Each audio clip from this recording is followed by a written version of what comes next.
2024 was a huge year for me and my business. My word or intention for the year was create, and I tried to embody that in every way that I could. And now I want to share with you some of the lessons I've learned, some celebrations that I've had along the way, and my hopes for next year in 2025. If this is your first time seeing my face, my name's Tori. I'm your go-to social media gal, and it is my goal to make social media accessible and easy for you to manage successfully.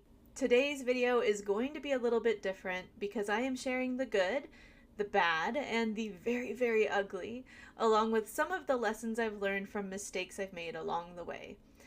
I hope this video inspires you to look back at your own progress this year and to know that every step forward, big or small, is worth celebrating. Let's get into it. One of my biggest milestones this year was launching this YouTube channel. It's something I've wanted to do for years, but I kept putting it off for a lot of reasons. Either I didn't feel like I was ready, I didn't know what I would post about, I don't like seeing myself on camera, I was worried I wouldn't have the time, I was worried no one would watch, or maybe even the negative comments that can come from putting yourself out there on social media. But this year I decided to just go for it. I'll be really honest that the numbers on this channel are not where I would like them to be. I don't have a ton of subscribers, I don't have a ton of watchers yet, but I am growing both personally and professionally through posting these videos. I'm learning how to write scripts, I'm learning how to edit videos, something I didn't even know how to do a year ago. I've met with other people who have YouTube channels and I'm learning tools and tricks of the trade from them.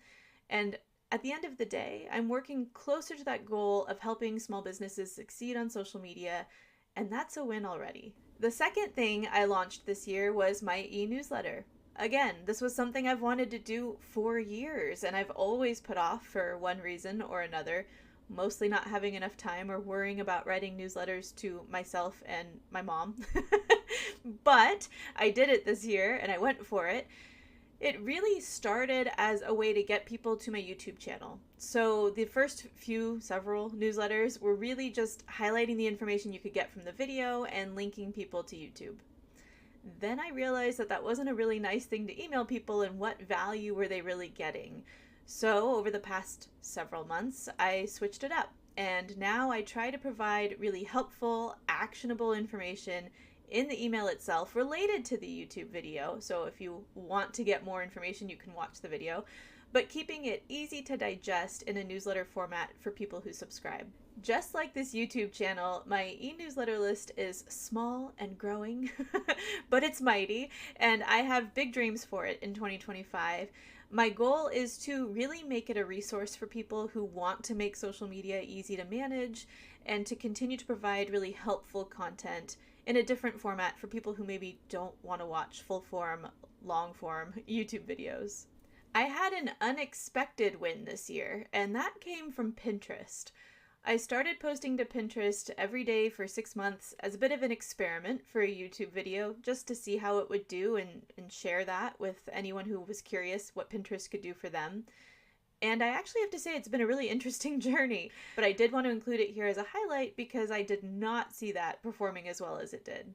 Pinterest has actually given me the most reach out of any platform this year, which I did not see coming, especially because it probably takes me the least amount of time to manage it.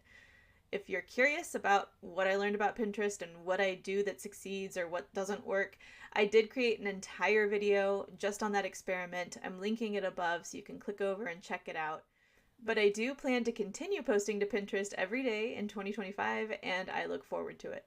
This next highlight was something that I did not see coming. It was not something I planned, and it came out right here at the end of the year, and it was launching my first ever digital product, the 2025 Content Planner.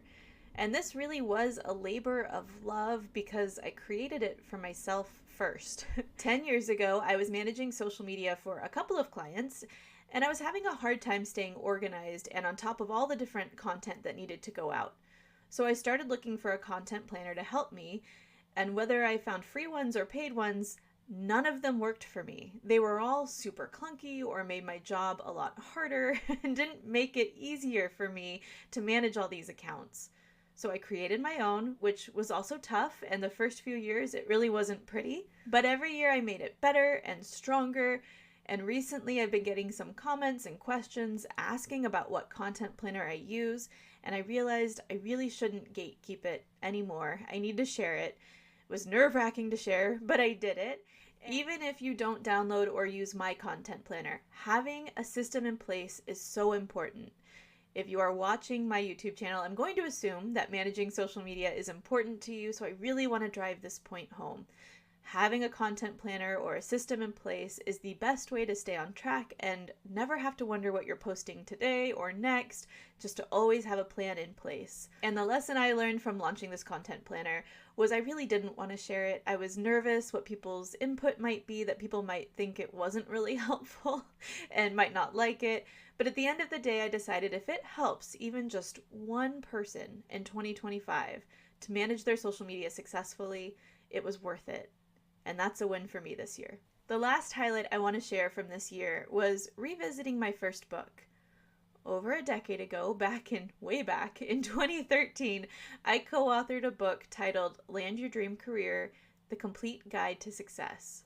Writing that book was really a passion project for me because I graduated college back in the economic downturn of 2009, and I watched so many of my friends struggle with finding a job straight out of college. Meanwhile, I had several years of experience and really my dream job, full-time job, waiting for me when I walked across the graduation stage.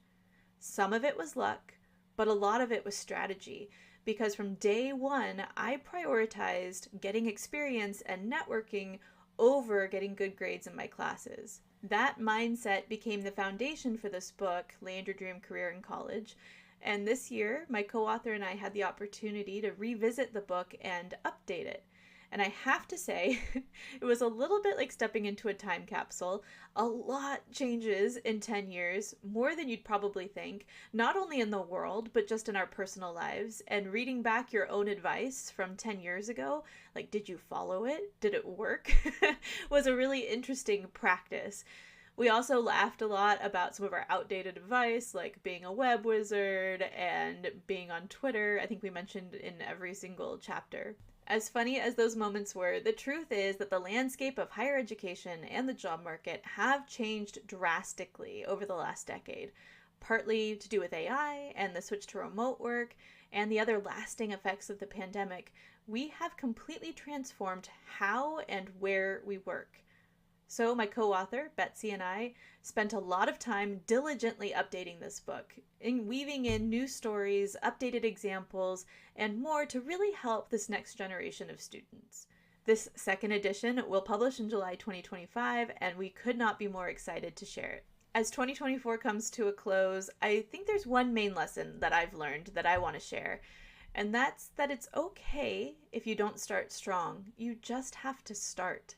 As I mentioned earlier with my YouTube channel, it's not perfect. It's not strong. I've had minutes, maybe hours of self-doubt and frustration, but every single time I show up, I hit record, I upload the video, I am learning, I'm getting better, and I'm building confidence. I've also tried to embrace this idea in other areas of my life.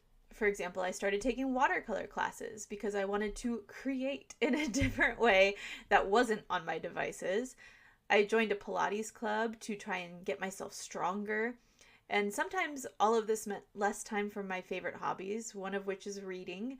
I read, I think, half the books in 2024 that I read in 2023, which is a little bit sad, but at the end of the day, I'm working closer toward my goals. There's this quote that I love that I've kept in mind all year, and I want to share it with you. It's by James Clear, and it goes something like, "The more you create, the more powerful you become. The more you consume, the more powerful others become." And that's really been my driving force this year, to find my voice, expand my reach, and help other people succeed.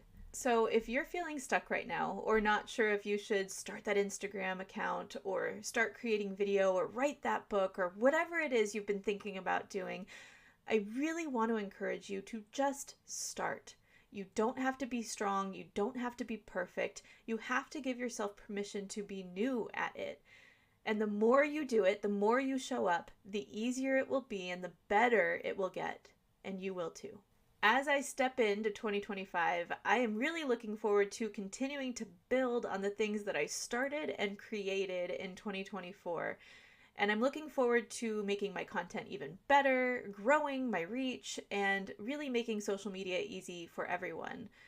To me, that means I'm entering the year with a mindset of growth and learning and showing up no matter what. Thank you so much for being a part of this journey. Even if this is my first video that you're watching, I appreciate you. And I want to know if this video has you thinking on some of your own wins or lessons this year. Please do let me know in the comments or message me. I love to hear from you. If you liked this video, please do let me know by hitting the like button so I know to make more videos like this. And don't forget to subscribe so my next video, Simplifying Social Media, is really easy for you to find. Here's to a new year full of growth and success and making social media just a little bit easier for all of us.